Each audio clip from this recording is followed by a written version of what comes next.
Welcome to the theater. Take a seat, grab some popcorn, and get ready for another horror movie double bill. This is Friday Night Fratricide.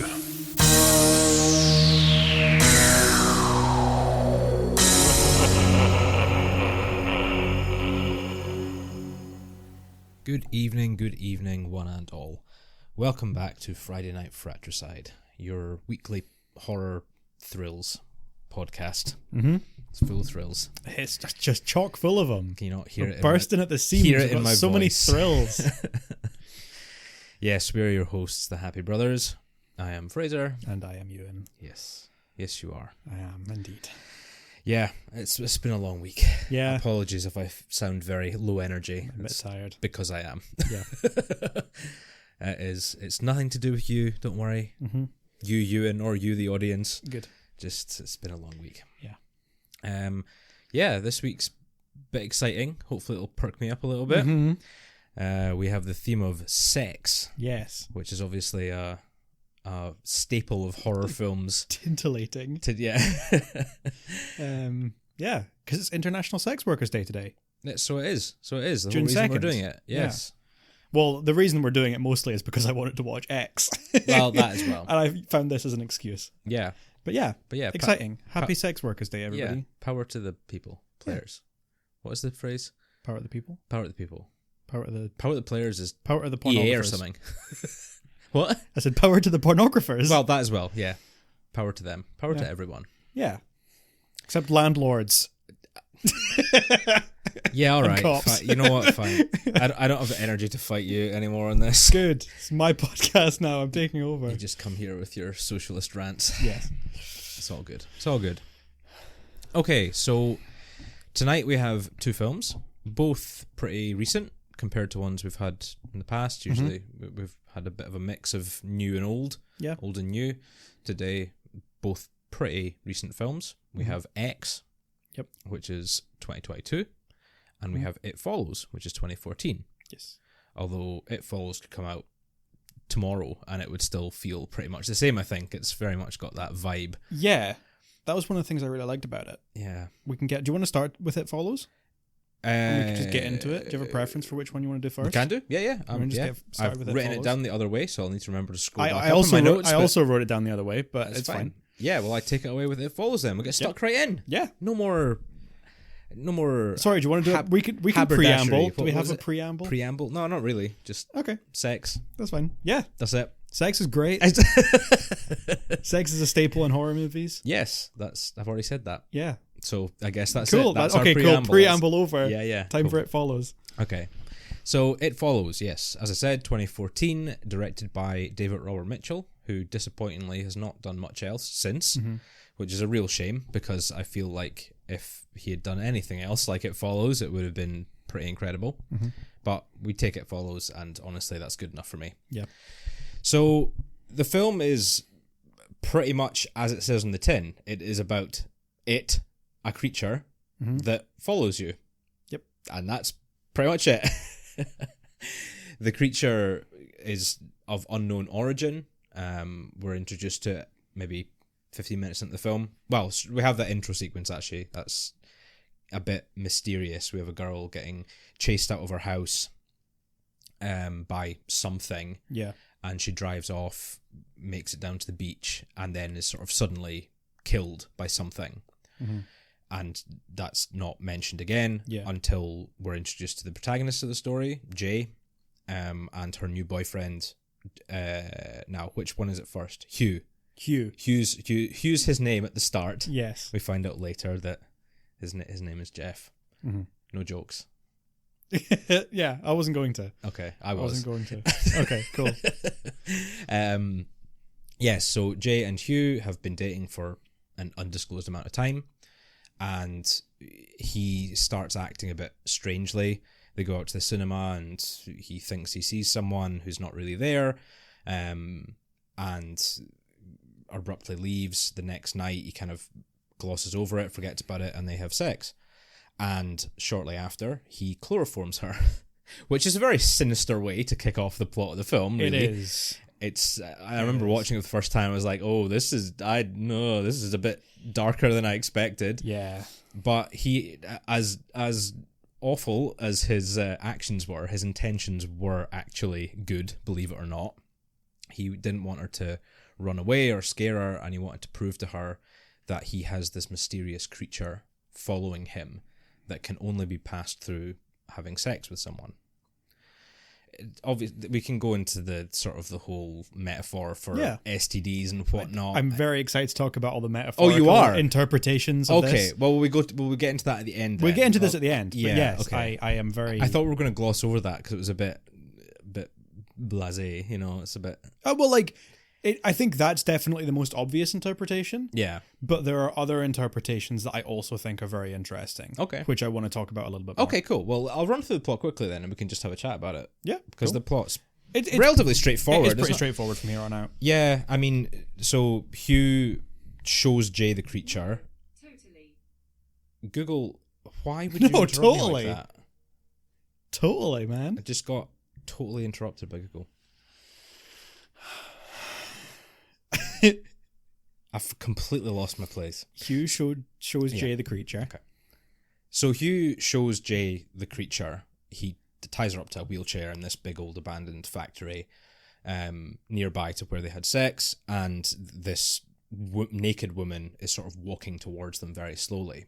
And that kind of creeps Jay out, but he explains that it's not actually a person, it's a thing. It can take on the form of anyone or any... Well, he says anyone. I don't know if it can take the form of creatures. I think it's not, only people. Animals, just people. And it's now going to be following her since they had sex. It's never going to stop. It's going to constantly be coming towards them. He says, don't ever go in somewhere that you don't have multiple points of exit. Make sure you can get away quickly. And then he drops her off at home and dumps her at the side of the car. Just a bit rude. I mean, I get that he was sort of trying to do the right thing, but I mean, the right thing's maybe... He's trying to save himself. He's trying to save himself. Which is fair enough. By passing the curse on. And he wants to give her a fair shake of it, at least, by warning her. But... He's still infected her with the curse, or however you want to phrase it. Mm-hmm. So she doesn't believe him at first. A bit of back and forward. Her friends are very supportive. Oh, what a jerk. He just has sex with you and then dumped you, kind of thing. And then at school one day, she encounters the creature again. There's an old woman that just comes into the school and follows her. So she starts to realise that there is actually something there. They all have a sleepover, and there's a woman in the house just pissing on herself, which is lovely. And she follows Jay up the stairs, and then that shot of the tall guy coming in.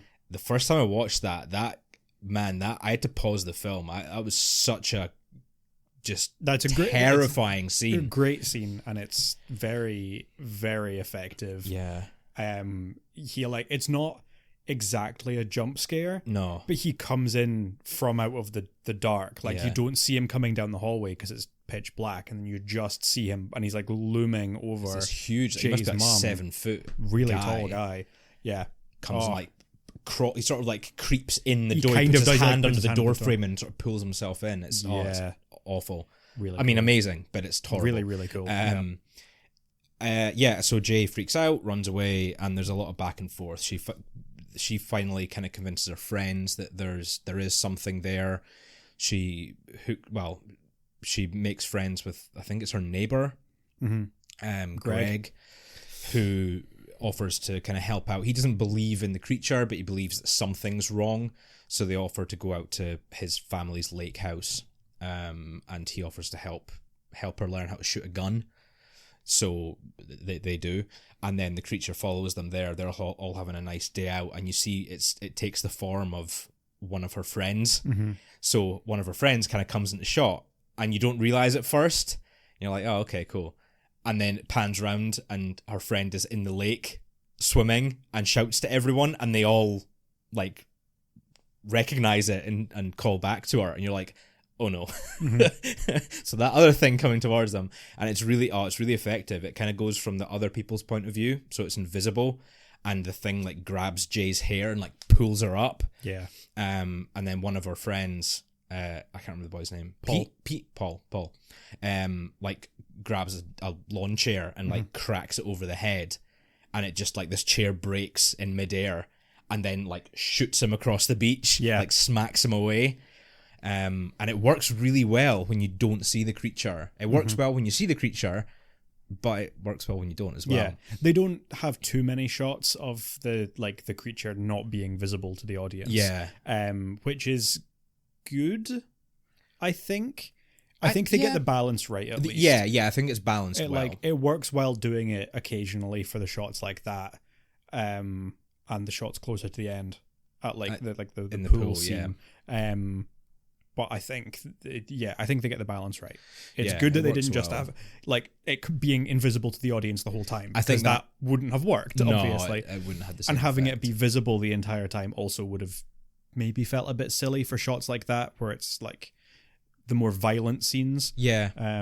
It also wouldn't have worked. Scenes like the tall guy coming down the hall. Yeah. It would just be her screaming at nothing, which doesn't really work. Yeah. So they kind of fight off the creature. Jay shoots it, and it just kind of it falls down, and it just gets right back up. Which I thought that scene was really quite effective as well. It really kind of unsettles you that this creature can take a shot. It like shoots it in the neck, I think. And like shoots it right through the neck, it collapses, and then just immediately kind of gets right back up again. Yeah. It works strangely well to kind of take you off guard and realize, oh, so this is actually like this is a powerful thing. This thing is not going to give up. But she escapes, she runs away, drives away, steals Greg's car and crashes it quite promptly. She's taken to the hospital, and Greg has sex with her in the hospital because because that's the place to have sex. That's not what I was going to say, but I mean, yeah, it's a hospital bed. I know. Great it's choice. Strange, but he kind of, it's weird because his heart does seem to be in the right place. He does seem to kind of care about her, but he also doesn't believe her. Yeah. So he kind of sleeps with her, saying, "Oh, I'll help you out with this curse. I'll take it on to me." But then later on, he kind of says, yeah, I don't really believe that it's real. I believe there's something wrong, but not that. Yeah. So you're kind of not really sure where he stands, but he does seem to care for her, at least a bit, which is like nice, I guess. Yeah. But it doesn't matter because very promptly he does not make it. Yes. I can't remember what point it is. I think it's around about now that they try and find out more about the creature, and they find out Hugh was actually lying about his name. I think that's before they go to the beach house. Is that before the beach house? I think it's before the beach house. Wrong. They go to his school. Yeah, and they find out his name. His name's Jeff. They go and meet him and talk to him, and he kind of discusses what the creature is and how it comes after you. It goes after people in sequence. So when you sleep with someone, it goes after them until they sleep with someone else, or it kills them, in which case it goes after the next person. This scene is my only real problem with the film, because he says that it got passed on to him after a one-night stand in a bar, and then he talks with a lot of authority on it, but I don't really understand how he knows so much about it. Yeah. If he just got it after a one-night stand. It's not really explained how he knows so much about it, and with such precision as well. He's very confident about it, and he is right. Yeah. And it's a bit of a sort of exposition dump, which irritates me slightly. I feel like we could have found out a bit more about it a different way. Yeah. Like through research, good old-fashioned research in a library, you know, when all the kids go and... I like that they don't give any kind of formal details about how it works. I do. There's no like story about where it came from. It's not some ancient mystical thing that they talk about. Yes. It's like they just hear from Jeff. That like that's what it is. But I just feel like... I get what you mean. Like it's weird that he knows so much when he supposedly just had a one-night stand. Yeah. Like I do agree with you that it's good having just it's refreshing having a creature that we just don't know anything about. Yep. But we know how it operates, and that's fine. But I just wish the way they found out how it operates was a bit more believable, almost. I don't know, or even just a couple of extra lines. Just even if Jeff had said, "The person I slept with told me," yeah, that would have been enough. It makes less sense, the fact that he got it after a one night stand, but seems to know so much about it. But that's a very minor gripe with the film. But anyway, so yeah, the next big thing, Greg gets whacked.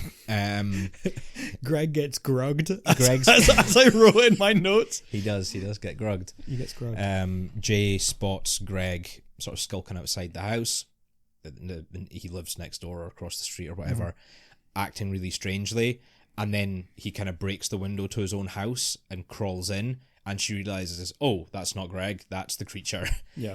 He's coming for Greg. He's disguised as Greg. So runs across to try and save Greg. And in just a really weird and unnecessary scene, we see the creature as Greg's mother, like, mount him and kill him. I don't know how it like actually kills him, but it does, and like sucks all the life essence out of him, and she's naked and covered in some kind of goop and electrifying him. It's gooey, he gets electrocuted. Yeah, I don't really know. Electric goo. I kind of wish we didn't see it, but it seems like a pretty brutal way to go. So either way, it's effective in that it shows Jay that she doesn't want to go out that way. So that's fine. Definitely, yeah. And now that Greg's dead, obviously the creature's coming back to Jay. So there's a wee scene before we get to sort of the final showdown. There's a wee scene where she goes out, she kind of panics and drives away and swims out to a boat near the beach with a bunch of guys on it. The obvious implication being that she's going to go out and sleep with all these guys. But there's not really any follow through on that. Yeah. And after that, they decide they're going to try and trap the creature and kill it. And it does come for her. So did it just kill all the dudes on the boat? Or did she not actually sleep with them? I guess because if she slept with... There was like 3 guys. If she slept with all 3 guys, I would only pass all on to 3 one of them would become cursed, or would it just be the first one? It would be the first one, wouldn't it? And then he would need to sleep with somebody else in order to pass it on to them. Yeah. It wouldn't count if Jay slept with like multiple 3 people. guys. Yeah, that's true. So maybe it did just kill the one guy. And then just killed the one guy and then immediately went after Jay again. It's not explained either way, but whatever. No. We just get the shot of her going out to the boat and then it cuts back to her driving home. Yeah. Looking sad. Looking sad, yeah. I would be sad. She looks sad the whole way through. She does look very sad. They all look pretty sad. They all do look sad. They are in Detroit. Yeah, fair enough. So the final showdown, they decide to go out to this old abandoned swimming pool on the outskirts of the town, past 8 Mile, presumably Eminem's out there somewhere. Mm-hmm. Maybe he got infected. Maybe who knows? Maybe Eminem got it followed. Yeah. And they set up this very elaborate trap, I suppose, of all these electrical appliances placed around the pool. Presumably all plugged in, although I'm not really sure. Why did they have so many electrical sockets surrounding a swimming pool? I'm trying not to pick apart the film too much, but yeah. Yeah. So Jay gets in the pool to try and lure the creature there. However, when the creature gets there, it starts lobbing the appliances at her, and they kind of buzz. You see the electricity buzzing, but each time they go in the pool, they're all unplugged, or there's not enough power in them to actually electrify her in the pool. Yeah. So were they ever plugged in, or probably not? Were they? I don't really know. It was probably never going to work. Yeah. But they managed to, with the help of Paul, what was his name again? Paul, who stole Greg's revolver, they managed to shoot the creature multiple times. And also their friend. Yeah, conveniently. God, I hate Paul so much. Oh, he's such a whiny bastard the whole time. oh, why won't you sleep with me, Jay? I can save you. Oh my god, he was down bad for for Jay. That whole movie. It does get you after a while. It's a bit like, come on, man, just let it go. But anyway, yeah. So they kill in air quotes the creature, and Paul finally gets to sleep with Jay because she's changed her mind now that she saved him. I guess he saved her. I guess the implication is that there is actually a romance with them because, like, several times throughout the film, Paul is like, I can take the curse off you, Jay. Please let me take the curse. Yeah. Please let me die for you, Jay. Please let me get a fucking whiff of that pussy. And it's just like absolutely horrendous the whole time. It is. And then, so I guess the suggestion is really that, like, Jay does actually like him and isn't sleeping with him because she doesn't want him to die, not because she doesn't fancy him. That, I guess would make sense. Which makes sense that as soon as she then kills the monster, she decides that she wants to sleep with Paul. And then there's a shot and Jay is doing all the work and Paul is just sitting there with, like, no expression on his face. And it's like... Which, in fairness, is his expression to the whole film. That's true. But it's been 2 hours of you desperately begging her to sleep with you. The least you could do is look excited about it. Yeah. And then the next shot is him driving by a bunch of prostitutes at the side of the road. Yeah. So not really sure what happened there. Did he sleep with them? Who knows? Presumably to buy himself a little bit more time. Maybe. I don't know. But that's a solid strategy. I guess. To be fair. Realistically, yeah. During rush hour down at the docks. That's probably a decent strategy. Anyway, and the film ends on a wonderful shot of Jay and Paul holding hands walking down the street, and there's someone in the background walking behind them. Yeah. Is it the creature? We don't know. Yeah. And I sound very, very negative about this film. That's just my attitude this evening. Apologies. Yeah. I do really like this film. I think it's really, really well made. I liked it. Despite some gripes with the plot and the actual underlying concept of the creature. It's beautifully shot. It's beautifully scored. Disaster piece. We mentioned, actually, you spoke about the score last week. The soundtrack is so good. It's amazing. Really it's great. If you're a fan of Stranger Things soundtrack, it's probably the closest comparison I can think of. Despite this coming out, 2 years? When did Stranger Things come out? 2016? 2016. Yeah, so it came out a couple of years before. It's very similar in their sort of 80s synthy, lo-fi vibe. It's amazing. It really is really amazing. And yeah, there's no jump scares, actually. I would argue that none of the actual frights in the film could be classified as jump scares. Yeah, not really. Whether you jump at them or not, I don't think they're intended to be jump scares. There's a couple of fairly sudden scares. Yeah. Like the tall guy coming through the doorway when they go to the beach house. The creature, like, breaks a hole in the door. Yeah. And then like a little kid kind of comes through, and that's a bit sudden. It's not really that much of a jump scare. There's one, to use a slightly pretentious term, a Luton bus jump scare early on when Jay's like just standing in the bathroom. She's like looking at herself in the mirror, and then a ball like hits the window. Oh, it's the neighborhood kids creeping on her. Kids. Yeah. What do you say, Luton bus? A Luton bus. It was was it Val Luton who was directed Cat People in the 30s? It's like named after him because there's a shot where you see the main character being followed, and it's like building a lot of tension, and then suddenly like a bus comes onto frame really suddenly with like a really loud noise, and it startles the audience, but it's like a kind of cop out jump scare. I didn't know there was a and it was like the first time that was really done, so people call it a Luton bus. It's cool. Like that, like it's a scare because the tension's been built up, but the thing that scares you isn't actually anything scary. The more you know. There's a little video to go on our TikTok. Yeah, there you go. It's an interesting one. Yeah, that's interesting. That's cool. I didn't know that. So it's just kind of a really unsettling vibe throughout the whole film. There's a lot of shots where you don't really clock it straight away, but there is someone walking in the background. Yeah. There is someone slowly coming into frame, coming towards the group of friends, or there's a good one when they go to the high school in investigating Hugh/Jeff. Yeah. And like the camera kind of spins, maybe not quite 360 degrees, but it kind of just like pans right the way around this hallway as the characters are moving down it. And as it slowly pans along the window at the side of the hallway, you see someone walking towards the window. Mm-hmm.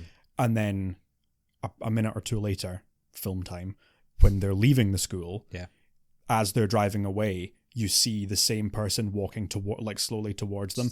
And it's not really addressed, but it's like you clock it. And like that was one that I noticed. There probably are actually a couple more that I didn't even spot. Yeah. Yeah. It's really well done. It's just shot so wonderfully. I think it's a really, really beautiful film. Yeah. I specifically looked it up because I was very impressed by the cinematography of it. Michael Giolakis, who was the director of photography, also did Us.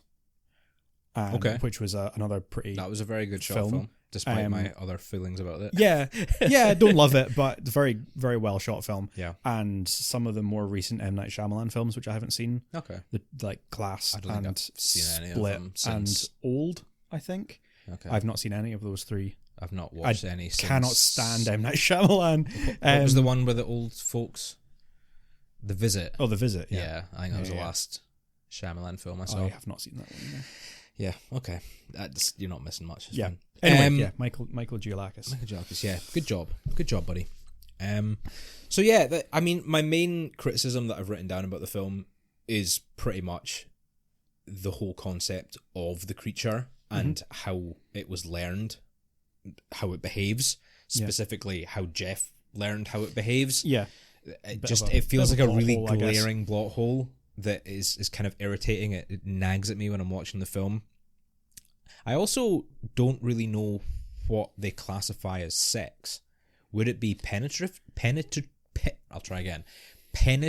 sex? That's or good question. Would phone sex count? Could you ring your mate in Australia and just be like... just bounce back and forward? Yeah. What happens if you have sex with the person who already had sex with you? Presumably it would stay with you. If Jay went and had sex with Hugh again after it the first time, would it get passed back to Hugh? Don't know. And if so, at what point is you having sex not you having sex anymore? Like if you kept doing it continuously, would that count as one time having sex, meaning it passes from one person to the other?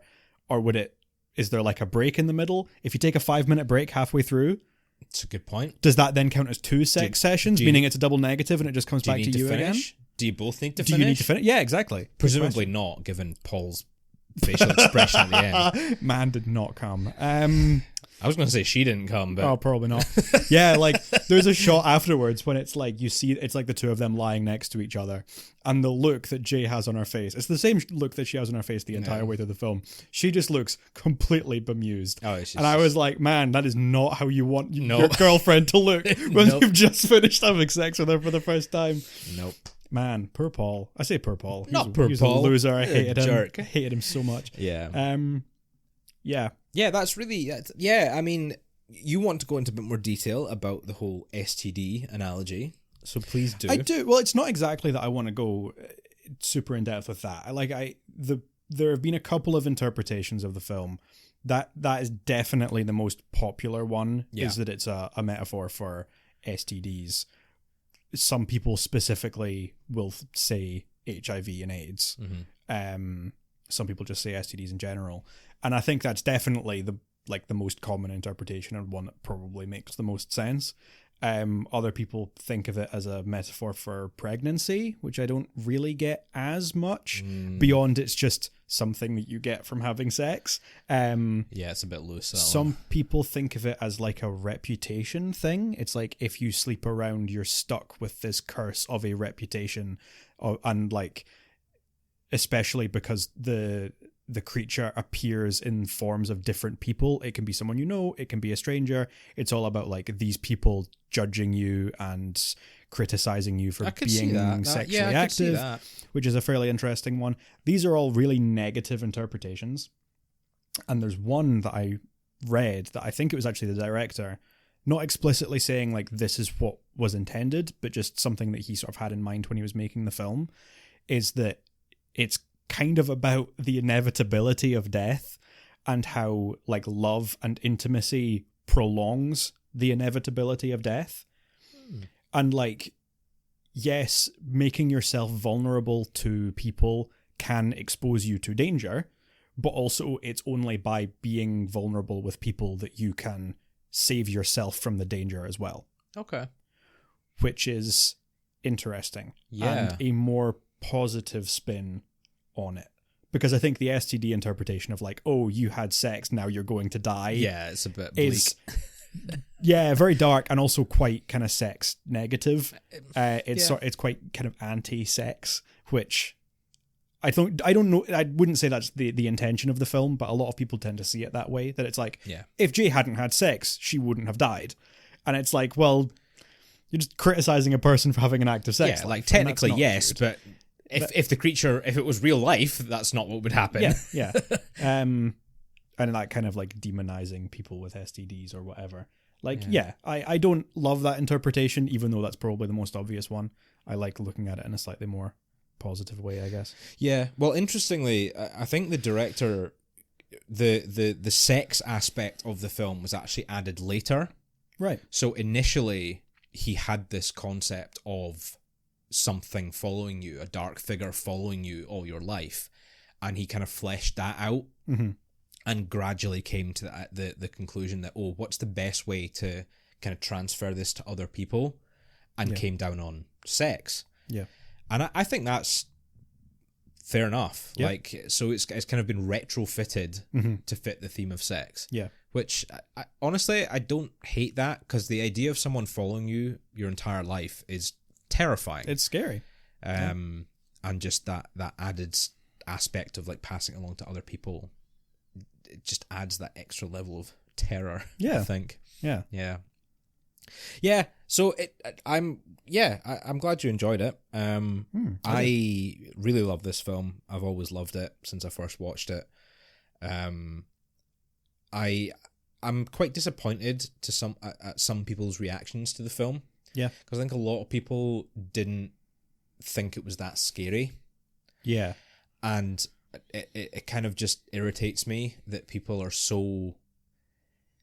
It's the same kind of people who think that like Sinister or Insidious are scary films that don't find these films scary. And I think that irritates me, because a film filled with jump scares is not necessarily a scary film. Yeah. Whereas a film like this, where you have to actually get involved in it, you actually have to let yourself be scared by it, be scared by the concept, be scared by, just the idea of what's happening in the film. The hopelessness and the inevitability of the that creature. is a scary film. That is a well-made film. I agree. So, yeah, that irritates me. But that's not my problem. If someone else thinks that way, fine. You go for it. Yeah. So I gave it almost full score. I gave it 4.5 stars out of 5. That's a really solid score. Yeah, I really like this film. Good. Even if it doesn't sound like it sometimes, Yeah. but I do. There are very few things that I can criticize it for. No, that's very valid. As I think you should like that film a lot. I certainly liked it a lot. Maybe not quite as much. I loved certain aspects of it. The cinematography, I think, in a lot of places was great.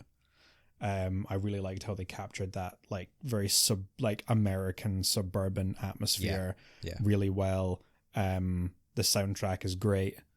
I really loved the way they like you mentioned, it would work just as well if they made it today.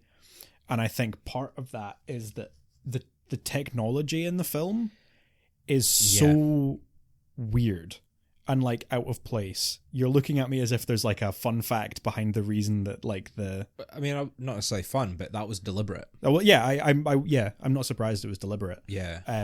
There's like they have like really old CRT TVs. The cars that people are driving seem like they're a bit like there's like someone's driving a Prius at one point, then someone's driving like a 70s muscle car, then there's like a 90s sedan. It's like very mixed. Their friend who's like always reading is reading on like, it's like a flip phone that's also an e-reader. In the shape of a clam. In the shape of a clam. It's like... You better bet your ass I googled for that. See yeah, if I could try and find it. yourself a clam phone in your reader. But like, yeah, the blend of technology is so weird, and I don't really know why they did it, but I'm really glad that they did it. For that exact reason. Just so that you couldn't date the film. For that exact reason. Is really cool. David that Mitchell actually makes a lot of sense. Has said that. I didn't see it on Wikipedia when I was reading earlier, but I 100% read this at one point. I think it was while I was Googling for the clam phone that I saw an interview, and he said somewhere that he deliberately made the technology and the fashion and the cars all a big mishmash of different eras so that the film could not be dated, and so that it could be timeless, so that you could watch it in 20 years' time and still feel the same way about it. And I think that's genius. I think that's the way to go. That's very cool. That's very clever, because that's something that I always hate in films, is when a film feels really, really dated purely because they tried to put in a modern reference, especially with like, this is something that I guess has only happened maybe the past 10 years or so, but they'll try and put like a meme in a film. They'll do a reference to like this popular meme that just came out. Yeah.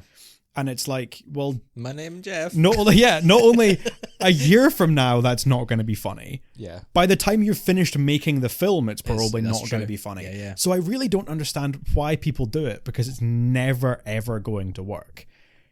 And all it's going to do is, like, in a year's time, it's going to make you look like you're desperately trying to be cool and hip and funny. In 10 years' time, people aren't going to know what you're talking about. I have no clue. And it's just going to date the film terribly. Yep. Maybe that's what happened with The Fog, and that's what a stomach pounder is. That was like a meme of a 1980s Who meme. Knows? Yeah. Anyway, so like, yeah, I loved that. I loved how they played with the technology and the time and stuff, and it's really cool that they were doing it to kind of not date the film. That's a cool thing to do. Yeah. I think it was let down a little bit in places by the acting. Really? I think the acting isn't great from a lot of the characters, unfortunately. I don't particularly dislike Jay, but I don't know that she does that good of a job. I disagree, but fair enough. I think a lot of the other kind of side characters I wasn't big on. It always seemed like they weren't emotional enough when they were supposed to be emotional, and also just like the way that a lot of the lines were delivered I didn't like. I don't know if that came down to more the directing or the writing of the dialogue or the acting or what, but I think a lot of the character interactions felt a little bit like it was like a student film or like a PSA, like kind of real amateur hour line delivery. I disagree completely. I think was unfortunate from a film that I thought otherwise was really, really polished. This is me maybe like picking. Yeah, I don't know. A little bit. Even Paul, I think he does a good job of playing like the unlikable friend. You know what I mean? It's, I guess. I think they all did very good. I think the sort of the juxtaposition of Jay at the start of the film, where she's very happy and in love with Hugh and bubbly, to the end of the film where she's just miserable. Yeah, she's just sad. She's stuck with Paul. I think it works really well. I think she did a great job. Really soggy arm bandage. Because they're like, you've broken your arm. I'm going to put a cast on it, and she just repeatedly goes swimming. Yep, it's true. She can't stop herself from going so swimming. Infected. So infected. Yeah. Okay. You want to give your score? Yes, I gave it 3.5. 3.5. Okay. I know some of the things I've said are quite critical, but overall, I really enjoyed the film. I loved the way that it was shot. It's just incredible soundtrack. Yeah, good. I'll take 3.5. 3.5. That's a solid score. It is good. It is very plus 4.5. That's almost a 10. Okay, cool. Before we move on to X, I've got a little intermission quiz for you. You got an intermission quiz for me? I've got an intermission quiz for you this time. Very exciting. And it's one that I didn't plan on having, but okay. I noticed it during It Follows. Cool. And thought it fit well. Other than the theme of sex, what in It Follows ties to our next film this evening? And I wonder how closely you were paying attention. That's a really good question. Think physical. Don't think like conceptual. Okay. What physical thing within the film? Ooh, okay. It's not the setting, because X is in Texas. Not any of the actors, as far as I'm aware. No. I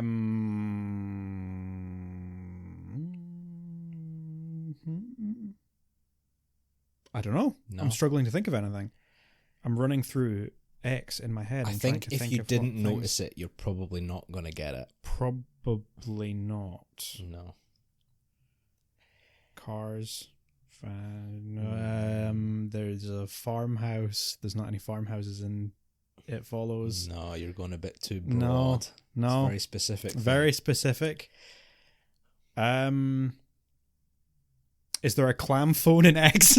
I wish there was. No. But no. No, I can't think of anything. Jay has a tattoo of an X on her finger. Oh, so she does. Yeah. Yeah. There you go. That's pretty cool. Which is, I mean, it's not actually a direct reference to X, but I thought that was a neat little thing that we happen to be talking about both the films. That's fun. Yeah. She had a little tattoo. So there you go. Yeah. Well, you fail this week's quiz. I did fail this week's quiz. Okay. Anyway, do you want to take us away with X? X. Yeah, cool. Very popular just now. I mean, it only came out last year. X, directed by Ty West, is the first film in what is turning out to be a little trilogy, or possibly even more, because we had Pearl, which came out this year and was very popular, and also a teaser. I don't think the trailer is out, but the third film, Maxine, is going to be coming out soon. Yep. Which I'm guessing is a direct sequel to X. Yes, I believe so. Whereas Pearl was a prequel. Yeah, it's a fun film. It is. It's certainly a fun film. So you've got Mia Goth, you've got Jenna Ortega. Yep. Probably the two most notable people. I didn't really think. Brittany Snow is the blonde one.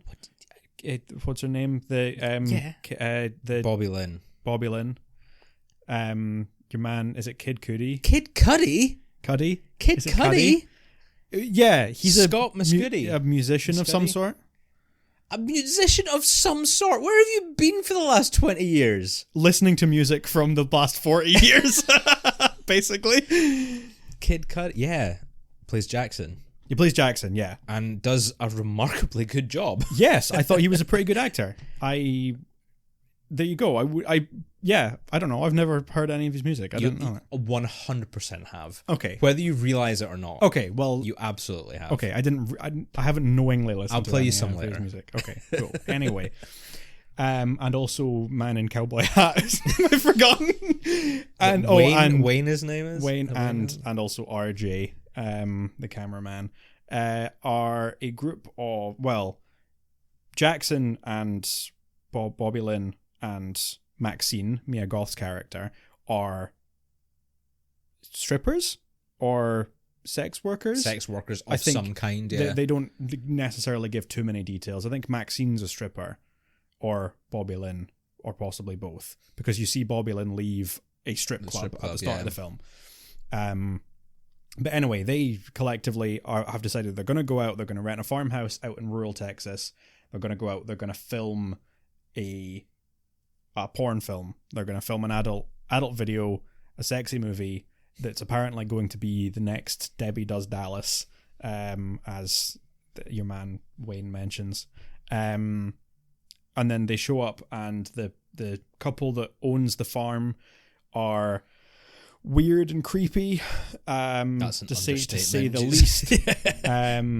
Pearl, the old woman, is incredibly strange and incredibly creepy and horny and very horny. And the man, I'm really bad. I didn't write down characters' names. Jerome or something? I can't remember his name. Pearl's husband is immediately very violent. He has a shotgun and he's not afraid to use it. But then they rent this little farmhouse, the little lodge, I guess. I don't want to say outhouse because it's not an outhouse. It's like a second house on the property. Yeah, it's like a secondary kind of thing to the main farmhouse. And they start shooting the film. When Pearl catches wind of what they are doing, she starts murdering them. Pretty much, it devolves into a pretty standard slasher film. And then at first we don't know if the husband's in on it or not. We realize fairly shortly after that he is, and that's pretty much it. Before we get to the end of the film, that's like a rundown. I'm not going to give you an absolute beat by beat rundown of what happens. That's a good summary. Yeah, pretty much it. When sex turns violent. Yep. In the end, Maxine is the only one who survives. After, I guess, purely accidental deaths of Pearl and her husband. Her husband, having killed Jenna Ortega's character, is startled by her last dying gasps, and he has a heart attack and dies. And then Pearl takes the shotgun, tries to shoot Maxine, falls over and breaks her hip. Yep. So there you go. Maxine, basically by sheer dumb luck, manages to survive the film. It's got a lot of fun stuff in it, though. It does. I think it's got a lot of fun stuff in it. It's got a lot of fun stuff. It's you know what I mean. on the theme of sex, it definitely has a lot more nudity and explicit sex than It Follows does. Unsurprisingly. Well, It Follows doesn't have any nudity. It doesn't really have any nudity. No, there are a couple of. Oh well, I suppose a little bit from the monster. There are a couple of scenes when the monster. Oh, that's true. That's right. Yeah, that's naked women. That's true. Actually, but like the sex scenes, you'd never really see anything explicit. No. Beyond a little bit of covered up thrusting, whereas X is definitely a lot more. It's not gratuitous. Entirely gratuitous. You don't see everything, but they are very clearly naked. There's more boobies. There's a lot more boobies. There's a lot more boobies. There's old woman boobies. There's old woman boobies, which is not great. For better or for worse. It's, you know what? It's a lot of boobies. Anyway, so the what did you think? What did you like? Are we going straight? We're not going straight. We're not going straight to the rankings. I'm just curious what like things that stand out that you like about the film. I loved it. I was pleasantly surprised. Well, I don't think I was necessarily surprised, but I think I'm always skeptical when horror films come out, especially these days, and everyone jumps and says, "Oh my god, this is amazing! It's so good." I'm always like, "Is it? Is it, or is it just another modern horror film which sort of appeals to the masses?" That's kind of thing. Definitely what I was thinking going into this. Like, lots of people said that it was great. Is it actually am I going to like it as much as other people do? I don't know that I did, but I do definitely see why everyone liked it so much. No, I loved it. I thought it was really good. I think Mia Goth's great. I've seen her in a couple of things. Surprisingly good Texan accent for not bad for an English woman. Not bad. Yeah, her accents have always been pretty good though. Yeah. She's a very talented actor. I don't think I've seen her in that much where she does accents. To be honest, I don't know I couldn't think of what else I had really seen her in at all beyond the film that I will remember her for the most, unfortunately for her and for me, is a film called, now what was it called? The Cure for Wellness? Cure for Wellness, yeah. I've not seen with that. With Dane DeHaan and I think Jason Isaacs? Could be. Oh my god, what a gigantic heap of shit. Is that not good? No, it was absolutely awful. Okay. She was great. I don't even know if we can say that word on the podcast. She gets assaulted by what turns out to be her father in a very graphic scene at the end of the film. Sorry, spoilers, but I recommend you don't even bother watching it. So it just left the sourest of sour tastes in my mouth watching that film. Doesn't sound great. And it semi-ruined Mia Goth for me. Okay. So seeing her in something like this is a lot more enjoyable because it's not quite as... It's a lot more fun despite the gory slasher context of the film. Yeah. She is good. Yeah, surprisingly good accent, like I say. She's got the Texan accent going. And I think the only other thing I had really seen her in was Emma, that came out a few years ago with Anya Taylor-Joy. Yeah. She's like Emma's best friend in that, and she's just very English. Yeah, she has such an accent. Sweet and innocent and English in that. And then watching her in this when she's like a fucking Texan porn star, you're like, whoa, okay, cool. It's good that she does both, and she does both very well. I think that's definitely a tweet thing for someone posted of her, Mia Goth, giving an interview, and I think they said something along the lines of, she sounds like the little Victorian ghost girl that haunts the room at night. The way that she talks in real life. Yeah. She's got that very, very London accent, very English accent. Yeah. And she does talk very softly and very eerily. Yeah. She does sound like a little Victorian ghost. In the nicest way possible. Yeah. Yeah. Yeah. Sorry, I threw you off with that. A little bit. I need to find an interview with her, because I don't really know an awful lot about her, like, as a person, or what kind of like, you know, what she's like in how she approaches her work or anything. I think she's just she's a good actor. She doesn't seem particularly involved in, you know, like, no, I don't mean politics as in like politics, but just she doesn't seem very involved in, you know, what's going on. She just does a lot of good jobs. Yeah. Like she I think a lot of the films that she's doing, like, she's not doing a lot of, you know, huge projects.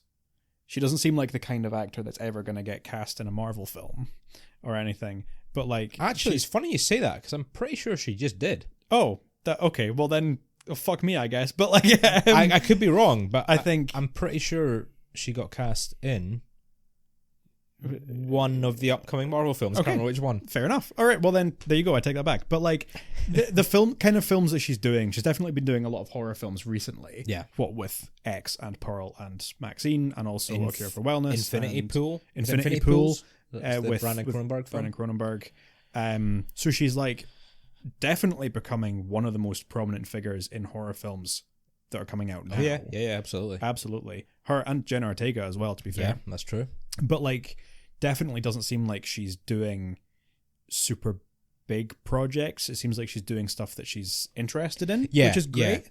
She's, like, bringing a lot of like passion and energy to the films that she's doing, rather than some actors that were just like, oh, I just want to do a big film that's going to make me a bunch of money and make me really famous, which I guess is kind of like the plot of the film, really. It's like, I want money and I want fame. That's true. Like, I think all the leading cast did pretty well. To be honest, actually, I do think they're all pretty good. We haven't mentioned that Mia Goth actually doubles as she also Pearl plays as Pearl, well. Yeah, in incredibly lady prosthetics, which I did not realize when I watched the film. I didn't realize until I started watching the film, and my partner said to me, like, you know, that's Mia Goth under all that makeup, and I was like, oh, is it? Cool, okay. I didn't know, but then I wouldn't have realized, partly because she does a good job of playing the characters in very different ways. Yeah. And also because the way that it's shot is really great. Mm-hmm. Like, it's really impressive how they have done these shots where it's not just like, oh, from behind you've obviously got a really obvious body double playing Maxine while Mia Goth's playing Pearl, and vice versa. There's, like, shots where Maxine's in bed and you see her face and you see Pearl behind her, you know? Like, you're seeing both of their faces at once. So they've clearly shot it and cut it together in a way that works really, really well, which is great. Yeah. Generally, the way that the film is shot is very impressive. That was another thing that I really liked about it. The cinematography was really good. I wanted to write down the guy's name, and now I've forgotten. It was I want to say it was something Rocket, because I remember thinking that he had a little bit of a porn star name. Randy Rocket. I don't think it wasn't Randy Rocket. It wasn't quite as bad as that, but it was something Rocket. Randall Rocket. Randall Rocket. Yeah, and it was super well shot. There was, like, the very opening scene I remember being really impressed by, where obviously it's set in 1979 and they've got, like, old film camera, so it's all being filmed in, like, square frames. Mm-hmm. the opening shot of the film is from inside the barn, with the barn doors partly closed, squaring off the frame and making it look like it's an old like film shot. Yeah. And then as the camera moves out of the barn, the shot widens and it goes to full widescreen, which is really cool. That's a really gorgeous shot for the opening of the film. And then from there are just so many more. There's like long shots when they're walking between the farmhouses. There's long shots when they're like at the lake. The lake is with the crocodile, alligator. The shot, RJ's death. Yeah. So RJ, the cameraman, is the first to go. RJ leaves because Jenna Ortega decides that she wants to be in the film after all, and she has sex with Jackson. And RJ's like, oh, I'm so sad about this, I'm going to leave, which I guess is fair enough. And then as he's trying to leave, runs into Pearl, and Pearl stabs him in the throat. And there's a really gorgeous shot, which I liked because RJ the whole way through the film is talking about how he's trying to get these great artistic shots and he wants it to be really gorgeous cinematography, and then his death is like really well shot, which I thought was nice. I don't know if that was necessarily intentional or if it's just a bit of a coincidence, but his death is really cool. After he gets stabbed, all the blood sprays out onto the headlights of the van and it just turns the frame completely red. As Pearl's there, and it's got Don't Fear the Reaper by Blue Oyster Cult playing in the background. And that was actually such a cool... That's one of my favourite kills from horror films that I've seen recently. This film's got a lot of great kills. It does. I think every single one is pretty good, apart from maybe the last two, which are just funny. Yeah. But all the kills are pretty good. Howard. And it's Howard and is the husband, and Pearl. Jeremy. The two of them both have quite anticlimactic deaths, I suppose. But I guess that's the point of it. But like, yeah, the rest of them have really pretty good deaths. I really like Wayne. Gets it in the... Gets pitchforked in the head. Yeah. Bobby Lynn gets shoved into the lake and gets killed by a gator. Yeah, gets eaten by the gator. Jackson, while supposedly trying to help find Pearl because she's wandered off into the woods, gets killed by Howard. Takes a shotgun to the chest. Gets properly blasted. Yeah. Poor guy. I was rooting for him. I was so sad when he died. Yeah. And then Lorraine as well gets pretty brutal. She gets locked up about midway through the film. Yeah. Jenna Ortega's character gets locked up by Howard and locked in the basement, where she finds a previous victim as well. So we kind of get more context that this isn't the first time that Howard and Pearl have been doing this. She tries to escape, and Maxine comes and rescues her, and she's freaking out, and she's like, no, this is your fault, we're stuck here because of you, blah, blah, blah, and then runs, and as she runs, Howard gets her with a shotgun. Yeah. It's really, it shocks you. It's like a moment of like, oh shit, okay. Yeah. No one is safe. Yeah. I really liked... it was foreshadowing. I think this definitely kind of towed the line between really well done and interesting foreshadowing that you pick up on a second watch and you think, oh, that's great, I didn't clock that the first time though, that's really clever, and obvious, like Chekhov's gun, sometimes very literally Chekhov's gun. That was one that I picked up on, is that when they first arrive at the farmhouse and Howard pulls a shotgun out, Wayne says something like, he makes a comment like, oh, it's not even loaded, I just have it to scare people. And Wayne's like, oh yeah, I do the same thing with the revolver in the glove box. And it's just a sort of throwaway line. But then later on, Maxine gets the revolver out of the glove box, and you're like, as the audience, that it's not loaded. Yeah. And I wasn't sure if you were supposed to know that it wasn't loaded, or if that was just like a subtle bit of foreshadowing that is not quite subtle enough, or what. But some of the foreshadowing of the deaths is really cool. Like Wayne makes a comment like, oh, this film's going to be so great, it's going to make people's eyes pop out their skulls, and then he gets the pitchfork in the head and his eyes pop out his skull. And they make comments about like Howard's heart giving out, and that's probably the most noticeable one, because they mentioned that a couple of times. I'm worried that Pearl's going to fall and break her hip, and then of course that's exactly what happened. And they keep making comments about Lorraine being really quiet all the way through the film, and then she has a very, very loud death. Yeah, ironically. Yeah, sorry. Elliot Rocket was the director of photography. Elliot Rocket. And I want to give a shout out to Elliot Rocket. He did a really good job. And I think this is... back on the cinematography. I got distracted talking about the death. Distracted about the death. Back on the cinematography. This film I thought was really interesting because a lot of the time when people are like gradually getting more and more into not necessarily just criticizing films, but like reviewing films and appreciating films and like understanding how films are made, it always comes in sort of stages. When you first start watching a lot of films, it can be very easy to just be like, this film is good and this film is bad. And then as you get as you get further into it, you start being like, oh, I liked the acting in the film, but I didn't like the cinematography in the film. And then gradually you can kind of start to pick apart exactly who worked on what aspects of the films, even down to like the different people combining their efforts on the visuals of the film, and how and all of that comes apart. And I think X was maybe the first film for me where I've watched it and I've been like, the director of photography did a great job, but whoever edited this was on something that they should not have been on, because the editing is terrible. It's gorgeously shot, but it's terribly edited. There's like some of the scene transitions, the way that they're like, they keep doing this thing where it's like, I don't know if they keep doing it. They do it at least a couple of times where it's like, it'll cut to black and then it'll cut to a new shot and then back to black and then back to the new shot and back to black again. And it's just, there's just no need for it. Just do it. Just put a shot of someone doing something. Don't keep cutting to black and back again. And they kept doing that with the scene transitions as well. It kept like jumping to the new scene and then back and then to the new scene and then back again and then back to the new scene. And it's like, it really reminded me, so stupidly, it really reminded me of Captain Scarlet. You know, they used to do that in Captain Scarlet. It would go like boom, boom, boom, boom, boom, boom, boom, and it would cut back and forth between the shots. Sure, yes. They used to do that, and it was like a goofy 1960s kids show. Yeah.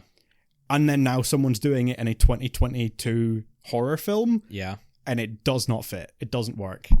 I really didn't like the editing. Oh, I thought you were going to tell me that it was the same guy who edited Captain Scarlet. No. That would have been amazing. No, I'm pretty. It was Ty West who edited it, or amongst other people, which is why I'm specifically giving a shout out to Elliot Rocket, because I don't want to give too much credit to Ty West for the cinematography, because I don't know if he contributed that much to it looking great. I don't know. I can't say I noticed the editing that much, to be honest. There's a video that keeps popping up on my YouTube suggestions, and I finally watched it, and it was about I can't remember the guy's name.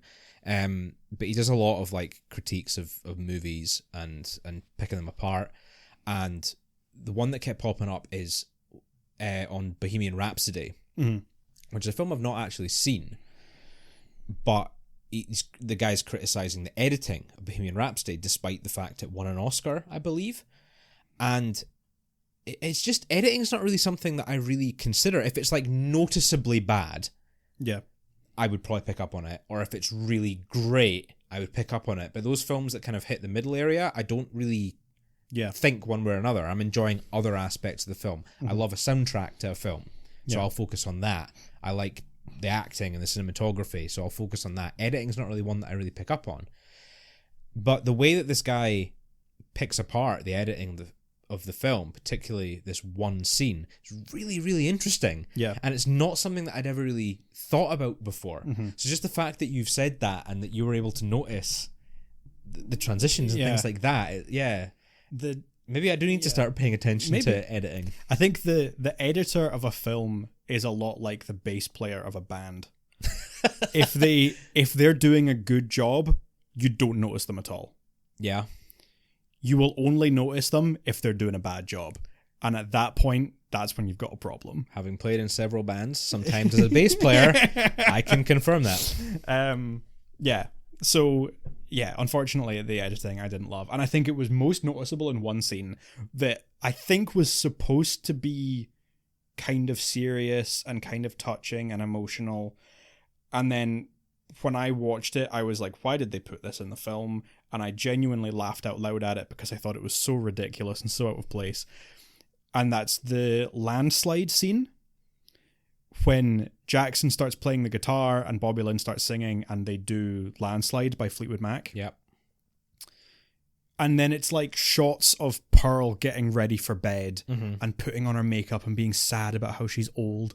And there's like the line that's like, time makes you older. What is it? Time makes you bolder. Even children get older or something from Fleetwood Mac. I should know that. But like it's like, I think it's supposed to genuinely be making you feel emotions. And I was like, this is stupid. This is terrible. And the editing there was really bad as well. They kept doing like split screen shots and it was like panning across and it's side by like split things and then it would be like a split screen shot. So there would be the black bar down the middle, but then it would just be the one shot behind it, if you see what I mean. So then you would just have like a big black bar down the middle of the screen for no reason. And that was stupid. And then the one funny thing that came out of that is that apparently it was listening to Fleetwood Mac that made Lorraine decide that she wanted to sleep with somebody else. And I really like that. I don't know, man. If I heard Kid Cudi serenading me with an acoustic guitar, I don't know, it might turn my head. Just saying. I think that's just the power of Fleetwood Mac. I think that's the reputation that Fleetwood Mac is stuck with now. It's music that makes you want to cheat on your partner. I was going with a hypothetical here where I didn't have a partner, but yeah, I mean, I guess we'll go with that as well. Fleetwood Mac for you. Yeah, it's music by people cheating on each other for people cheating on each other. Yeah.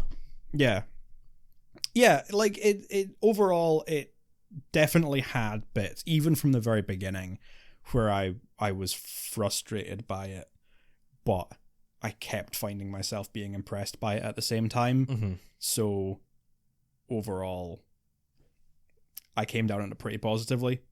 Yeah. Does your score reflect that? Yeah. I gave it another 3.5. Another 3.5. Okay. 3.5 X's out of 5. Okay. Partly because of how well it was shot, partly because I thought the acting was really good. Like, I think all of the actors did a really good job. Mia Goth is great. Jenna Ortega, surprisingly good. I've seen her around a lot because, well, I've seen her around. There's a reason she's Hollywood's latest heartthrob. There's a reason that she's so popular just now, and I see that. But like, I had seen her around because she's been in lots of things recently, but I hadn't really seen anything with her in it. Yeah, I haven't seen the most recent Scream films. I didn't watch Wednesday. No, that's kind of the things that she's super well known for, and as well as this. But the scene when she's locked in the basement and she sees the body, she's got a hell of a scream on her. Oh yeah, that was like a really impressive scream.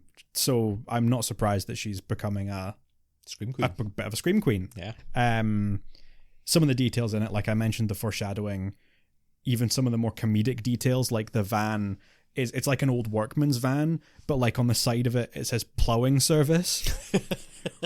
It's stuff like that. That's like the slightly more kind of comedic aspect. Yeah, it doesn't take itself too seriously. Yeah, in places it's quite almost like a dark comedy. Yeah, and I liked that. But like I say, the editing, I think it really suffered from.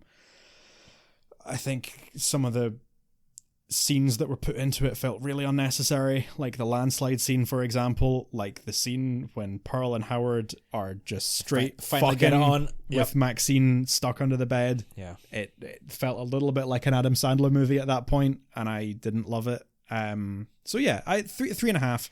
Okay, impressive, and I can see why everyone likes it so much, and I would recommend it to people, but I didn't love it. Fair enough. I think it took me back to the good old days of sex and horror. Blood and sex. Blood and titties in a horror film. Not that I was alive back then, but you know, I think they did a really good job of replicating that feeling of like a late 70s, 80s slasher film. Lots of Texas Chainsaw Massacre vibes. Oh yeah. Probably just because it's set in a farmhouse. Well, that Texas, as well, but like definitely just the whole vibe of the film. It's hard to like, when I say vibe, it's hard to actually like articulate what I mean by that. But you know, when you just watch a film and you get that feeling, that's how I felt watching the film. Was like, this is just a really enjoyable slasher flick, and I think that's what they were going for. They weren't going for anything particularly deep. I know they have expanded on the the X universe with the likes of Pearl and Maxine. So if they're going to go a bit more deep, fair enough. Mm-hmm. But for X in particular, I just liked that it had mostly all the things that make a slasher great. Great kills, great atmosphere, boobies. Yeah. What more do you want from a slasher good characters. Film? That's second to boobies. Second to boobies. And a great cast and a great script and very well shot film. I think it just all the pieces kind of fit for it. It's not the best film in the world. It is at its heart a slasher film. It's not. I mean, a lot of people are kind of hailing it as this amazing reinvention of 80s horror, and I'm like, I think it instills a lot of what 80s horror was. I wouldn't say it's like this great second coming of like slasher films. No, not at all. It is a good slasher film, but it doesn't reinvent the wheel. I think it falls into some of the traps of like the modern sort of elevated horror, which I'm personally not a fan of. It's very popular just now, that you're kind of A24s. You got these twists, about Pearl and Howard and sort of following two plots at once of the farm couple and their own lives, and then you've got the young protagonists trying to survive. Yeah, I think it does definitely fall into a couple of tropes that are maybe more easily picked apart if you think about them too heavily, which, fair enough. But yeah, I think it's just a really enjoyable film. I think it's really good fun, and I was quite excited by it. I gave it 4 out of 5 stars. 4 out of 5. Yeah, that's I was another pretty good score. Pretty generous. I think it's hard to criticize it too much. I think that score very much, it doesn't come from any particular complaints about the film. Just I didn't adore this film. It's not going to the top of my list, but I watched it and I was like, yeah, it's really fun. It's really enjoyable. Good. So that's my feelings on X. Yeah. Good. Cool. Good, cool. Two films. Another two films pretty down. Good films, actually. I think a couple of sexy films. I don't know if we've had scores that good for both films so far. That might be the highest total score for a theme. Yeah, possibly. So far. What does that say about us, that sex is the highest? That's a good question. But no, I think both films definitely fit that theme well. They're both, sex is central to both of their plots. I don't think we need to go any deeper than that when we're thinking about the themes. But yeah, couple of good films, definitely worth watching. If you're in the mood for a slasher, go for X. If you're in the mood for elevated horror, as you put it, or if you're in the mood for something a bit more... I wouldn't say it follows as elevated. I think it's not elevated. It's more indie. It's more... Yeah, indie's... more interesting, more kind of low scale. Lo-fi is apparently how it's described. That is a good way to describe it. I think that's... Yeah, I think lo-fi is definitely a good way to describe it. Yeah. Well, that is sex. That's not sex. There you go. That's sex for you. That is our theme for the week. Our it's theme was sex.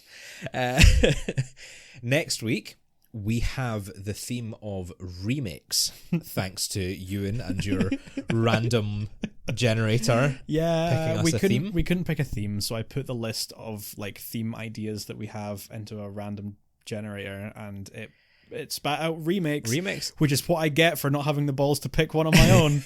Now I'm stuck having to watch a remake. Listen, there's a lot of good remakes. There are. I've not picked one. I've picked the only film that I had on my to watch list. Is a remake, is not a good one. Go on then, tell us. I've picked 2007's Rob Zombie's Halloween. Oh, you bastard. Why? Because I've not seen it before, and I like the Halloween franchise. Oh my god. So I've been meaning to watch it out of, I guess, a combination of completionism Do you hate and yourself? Morbid curiosity. Is that what it is? You hate yourself? You hate me? Yes. I hate myself more than I hate you. I don't like hearing that, man.